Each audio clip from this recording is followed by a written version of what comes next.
Hello friends, আগের ভিডিওতে আমরা বর্ণ যোজনা আর সহজ শব্দ শিখেছি।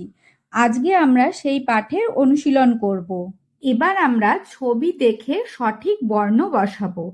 এই যে ছবিটা তোমরা দেখতে পাচ্ছ, এটা একটা থাকার জায়গা অর্থাৎ একটা বাড়ির ছবি। এটাকে আমরা বলবো আলয়।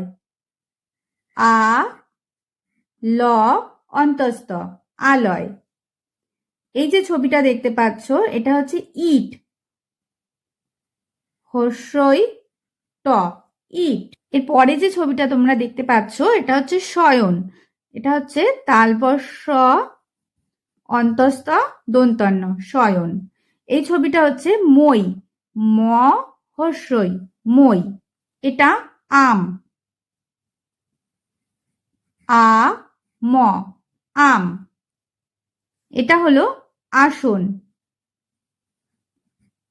আ স ন আসন। এবার আমরা শূন্যস্থানে সঠিক বর্ণ বসিয়ে শব্দ গঠন করা শিখব। চলো, এটা হচ্ছে দেখো প। প দিয়ে আমরা একটা শব্দ বসাতে পারি। প থ পথ। এখানে আছে হর্ষই, অর্থাৎ শব্দের শেষে হর্ষই থাকতে পারে। তাহলে আমরা এখানে বসাতে পারি বই, মই, পই, যে কোনো একটা শব্দ আমরা বসাতে পারি। আমি বসাচ্ছি ব। তাহলে ব হর্ষই বই। তোমরা এখানে মও বসাতে পারো, ম হর্ষই মই। এর পরেরটা আছে দেখো ফ। ফ এর সঙ্গে আমি এখানে বসাবো ল। তাহলে ফ ল ফল। এটা দেখো দীর্ঘই। দীর্ঘই আর এখানে রয়েছে খণ্ডের ত। তাহলে মাঝখানে আমাকে একটা অক্ষর বসাতে হবে। তাহলে আমি এখানে বসাবো পেট কাটা মূর্ধন্য ষ। তাহলে হয়ে যাবে দীর্ঘই পেট কাটা মূর্ধন্য ষ খণ্ডের ত ঈষৎ। এই শব্দটা দেখো, প্রথমে রয়েছে ফাঁকা, কিছু নেই, তারপরে রয়েছে ব ল বল। আমি এখানে বসাবো ধ। তাহলে ধ ব ল ধবল। পরেরটাতে দেখো র জ ক রজক। এর পরে দেখো রয়েছে অ, তারপর কিছু নেই ম। তাহলে আমি এখানে বসাবো অ ধ ম অধম। তারপরে দেখো প্রথমে কিছু নেই, তারপর আছে ভ অন্তস্থ ভয়। তাহলে এখানে আমি বসাতে পারি উভয়। হর্ষু ভ অন্তস্থ উভয়। পরেরটা দেখো, এখানে ন রয়েছে, তারপরে কিছু নেই, তারপরে আবার ন রয়েছে। তাহলে আমি এখানে বসাতে পারি অন্তস্থ। তাহলে আমার হয়ে গেল দন্তান্ন অন্তস্থ দন্তান্ন নয়ন। এবার আমরা শিখব এলোমেলো শব্দগুলোকে সঠিক করে লেখা।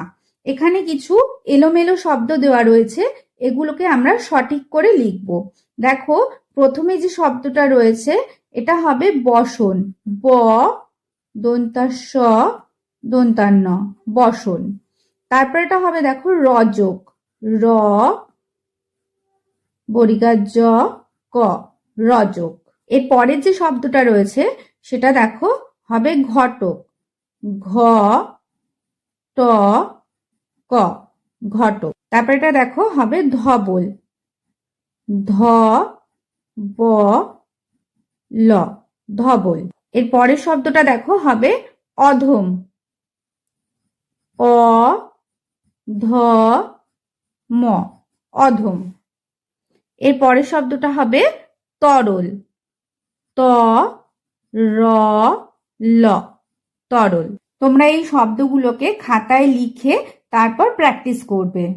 এবার দেখো, আমরা কিছু শব্দের অর্থ লিখবো। এর আগে আমি পড়াতে গিয়ে তোমাদের কিছু শব্দের অর্থ মুখে বলে দিয়েছিলাম, এখন খাতায় লিখে দেখাচ্ছি।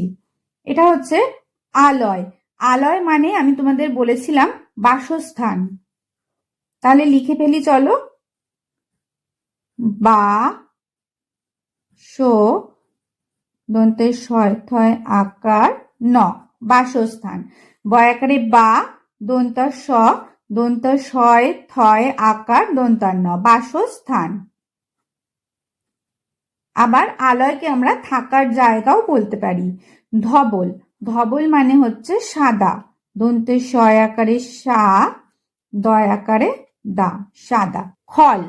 খল কথার অর্থ হচ্ছে কুটিল। কয় হস্যু কু, টয় হস্যি টি, ল, কুটিল।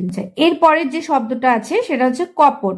কপট কথার অর্থ হচ্ছে ছল, তাহলে ছ ল, ছল। এর পরের যে শব্দটা আছে সেটা হচ্ছে রজক। রজক মানে হচ্ছে ধোপা। ধয় ওকারে ধো, পয় আকারে পা, অর্থাৎ যে নাকি জামা কাপড় পরিষ্কার করে, ধোপা। এরপরে শব্দটা হলো অচল। অচল কথার অর্থ হচ্ছে স্থির। দন্তের শয় থয় হস্যি র, স্থির, অর্থাৎ যে কিনা নড়ে না বা যেটা নড়াচড়া করে না, যেমন হচ্ছে পাহাড়। পাহাড় কিন্তু অচল। আশা করি ভিডিওটা তোমাদের ভালো লেগেছে এবং উপকারে আসবে। তোমরা এগুলোকে বাড়িতে প্র্যাকটিস করো, তাহলে তোমাদের বাংলা পড়তে বা বুঝতে কোনো সমস্যা হবে না। এবং তোমরা আর কি কি বিষয় নিয়ে ভিডিও দেখতে চাও, এবং তোমাদের যদি কোনো সমস্যা থাকে যে কিছু বুঝতে পারছো না, তাহলে আমাকে অবশ্যই কমেন্ট করে জানাও, আমি সমাধান করার চেষ্টা করব।